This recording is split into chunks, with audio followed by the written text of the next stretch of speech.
I'll give you a quick tour of my kit. Start with the thumb mics. Sennheiser E904s. Overheads.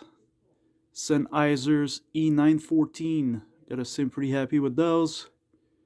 I got that little extra stand there for the camera. On the toms, I'm rocking the Aquarian Super 2s with the power dot. Impressive.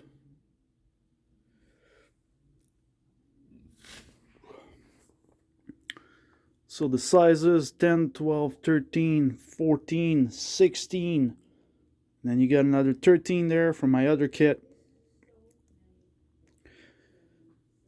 And then another 16 there.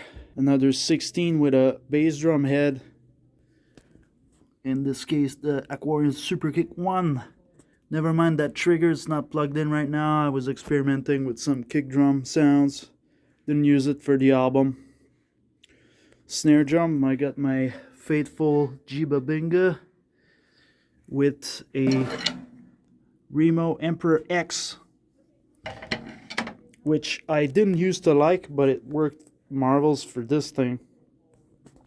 This trigger I didn't use for anything except monitoring. Sometimes you just gotta get down and dirty. Double pedal is mounted with the ACD Game Changers, which I'm gonna kill that snare. Okay, I praise those quite a bit. Very, very useful. Bass drum pedal is the dyna-sync with the trick drive shaft. Can't wait for the Tama upgrade to be finally available for me to get. Hi-hat pedal is the Iron Cobra 900, and I've got this extremely overdone and hilarious piece of gear, which is the Cobra clutch, which I love to use quite a bit. Snares mounted on a star stand, very cool. You got the 57 on the bottom there, classic. I've got some brass snares. The focus can focus. That'll be great.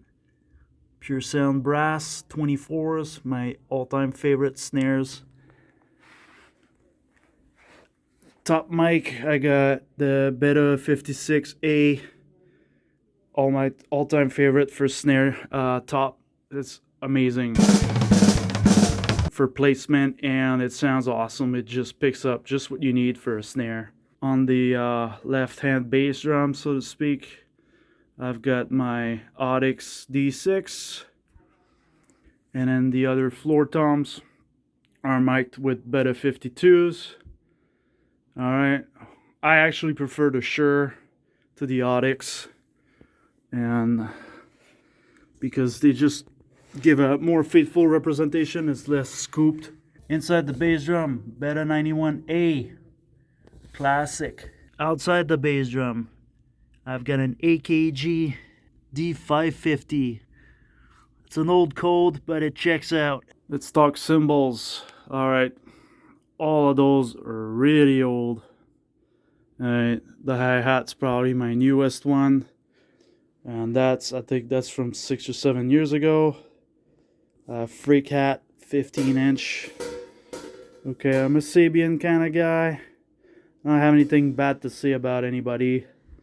I just always like the Sabian sound better. This is my only Zildjian on there. I love Zildjians, but I find that Sabian and Zildjians don't mix at all. So this little trash splash here is the only exception. China splash, pardon me. This is from a guy in BC. It's called Heartbeat. Check them out if you have a chance. I bought a couple of pieces from him when I visited him a few years back. And everything else is basically medium tin crash from the 80s. Something China from I don't know when. I bought most of that stuff used. The Mega Stack over here is hilarious. So you got a 22-inch China. This is also an old Zildjian that's on top there. 20-inch crash ride type thing. I think that's a crash, and then I've got the Sabian prototype in like brass, which is awesome when you stack it, and then the paste alu bell on top, aluminum bell. I bought that before. I think that was before Sabian started making aluminum bells. Whatever, aluminum's aluminum. My good old ride, that HH Power Bell ride, I bought new in 2001 or 2. I just bought back a couple years back. And then here's another cool stack where I've got a 13-inch hi-hat, which is actually 2 bottoms. And I've got a Oriental Splash here from Zildjian again. So I lied. I've got a couple of Zildjians on here. Sabian, the prototype, but smaller.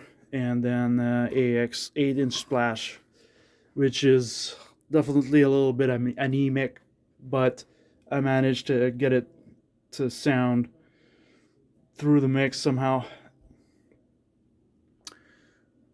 Chinese, HHX Chinese, medium thin crash 16, and medium thin crash 17. And then this is another 22-inch China, I think AX China. So that sums it up. Oh, bass drum heads. I've got Accordion Super Kick 2. It's kind of like the standard for bass drum heads since the 90s, if you want my opinion, for metal. Anyways, and in the front head I've got an Onyx. Everything routes into this beauty. So I've got the triggers in a subgroup, because I use them for reference only. I don't record the bass drums. I make the MIDI with the DAW, like most people do these days. And then you've got the 15 mics in there. And then I got a guitar DI plugged in there also, and an amp in another subgroup. That sums it up, kids. I hope you liked it. If you have any questions about tuning, whatever, rigging drums for recording and stuff like that, hit me up in the comments, and take it easy.